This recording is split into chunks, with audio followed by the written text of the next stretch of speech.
and welcome back. Well, did you know that May is officially Fibromyalgia Awareness? Yes, and we're half into the month, and I'm just making this video. Sorry. I'm just going to say sorry first of all. But what Fibromyalgia Awareness Month consists of is to educate people on fibromyalgia.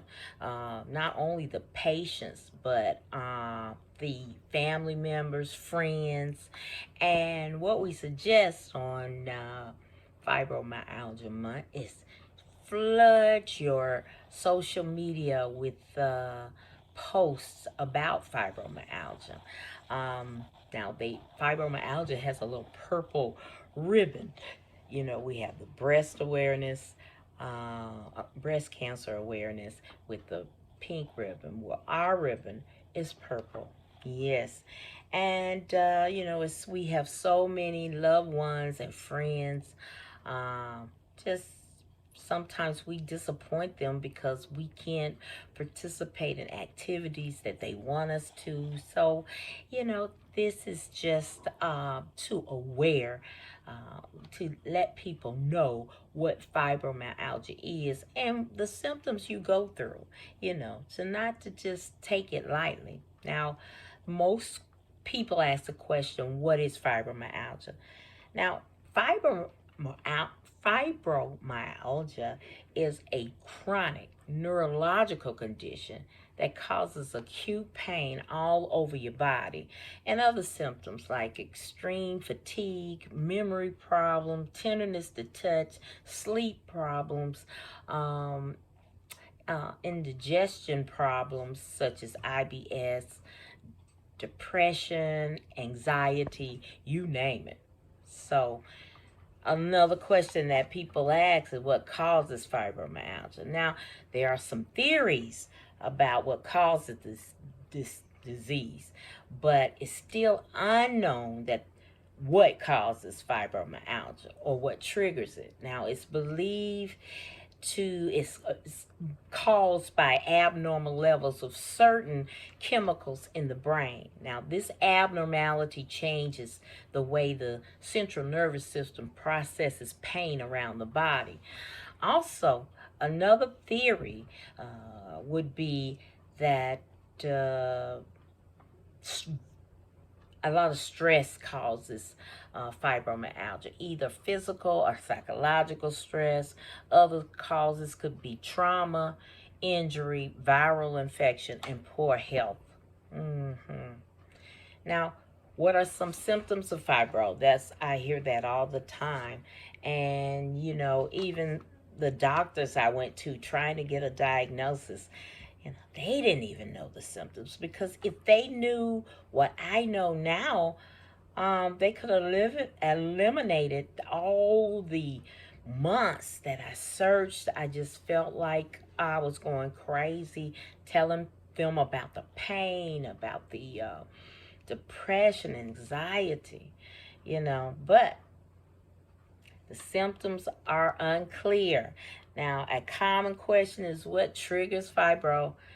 That also varies from person to person, making it hard to identify this disease in some cases.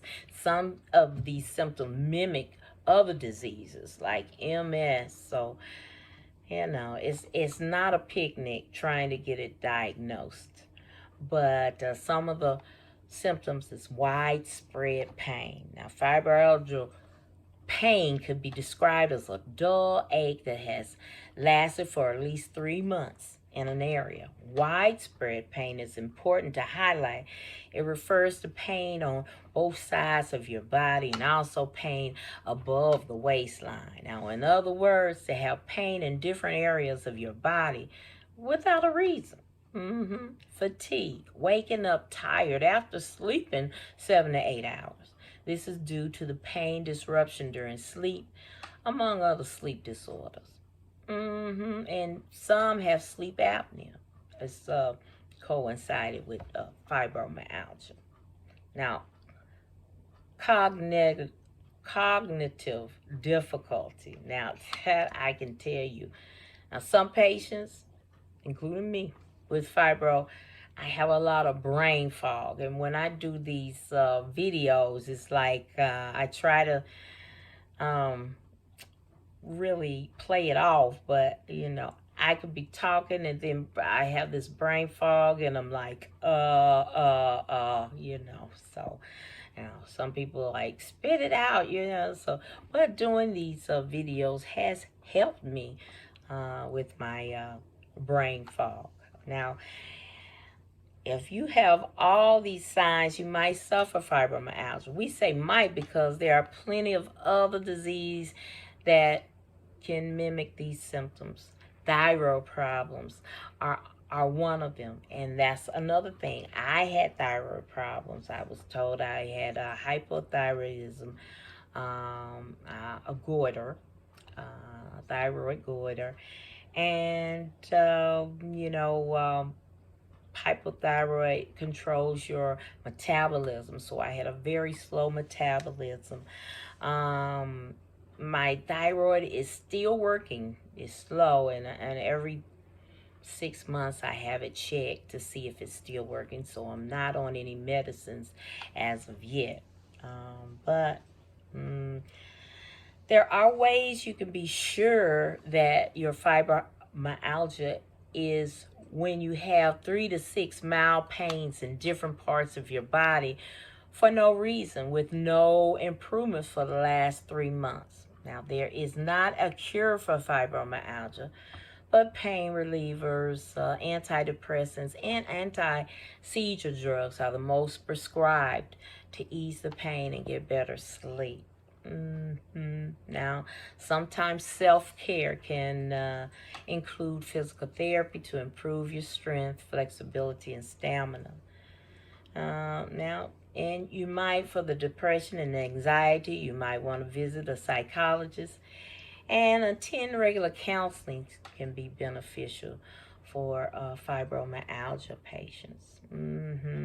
Exercise, and I know you're saying, how can you exercise when you're hurt all the time, and fatigue and all that? Well, I understand you. I really do. You're preaching to the choir. I know, but exercise um, has relieved my pain. I was very overweight and obese. I recently, last year in December, had the gastro bypass done, where I've lost a lot of weight, and it has mobilized me more, and I'm more able to do exercises. So uh, it does help the pain if you are able to exercise. Meditating, taking long walks, and even yoga has improved the pain that goes with fibromyalgia. Now, um, final thoughts about fibromyalgia.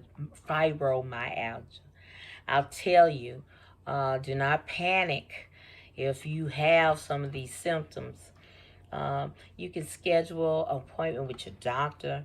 My primary doctor was unable to diagnose what was going on. I went to several doctors, orthopedic doctors. They couldn't narrow it down. I went to a rheumatologist who narrowed it down and diagnosed me. So I would tell you, if you're not getting anywhere with the doctor, not able to tell you why you're having these pains and symptoms, go to that rheumatologist. They're very smart. And like I said, that's who diagnosed me. But you hang on in there, fibro mites and fibro warriors. Hey, but if you can, just flood your social media. Join a fibromyalgia um, group, and flood those pages with posts that talk about fibromyalgia, and because this is our month, and to educate people on what fibro is, because many years ago, it mostly affect women, but men gets it too. But a lot of you know it was not diagnosed, and people just said it was in their mind. You know, the doctor would tell fibromyalgia patients, "This is in your mind. It's not. It's not really. You're not really hurting. This is just in your mind." And I must say, you know, I dealt with, and I don't know if you deal with, I deal with scalp pain. Oh man, you know, just your scalp hurting, and sometimes bumps come on it. That's fibromyalgia also. And I also uh, experience floaters. You know, it's these. Uh, at one time, I thought they were little gnats, little black. I call it firecrackers, black and white firecracker, like a firecracker display, but they're called floaters. And normally, when you're in the sunlight or in a fluorescent light, you will see them floating around. And I went to my optometrist, and she told me that it wasn't my eyes. My eyes was fine. My eyes was normal. It was just the way my brain perceived vision. So if you're having floaters or anything, that goes with fibro as well. And if you're watching this video, if you have a question, just press the comment button. I'll do my best to answer them for you. A lot of people with fibromyalgia have different symptoms, and they, you know, they even go on fibromyalgia groups and say, "Has anyone tried this, or has anyone had this?" So hey, just press the comment button and we'll discuss. Cause hey guys, I know what you're going through. Yeah, I'm right in there with you. All right, guys, that's it for me. Thank you so very much for watching my video. I hope you will give me a thumbs up and subscribe to my channel. And as always, in parting, be blessed, y'all. Bye.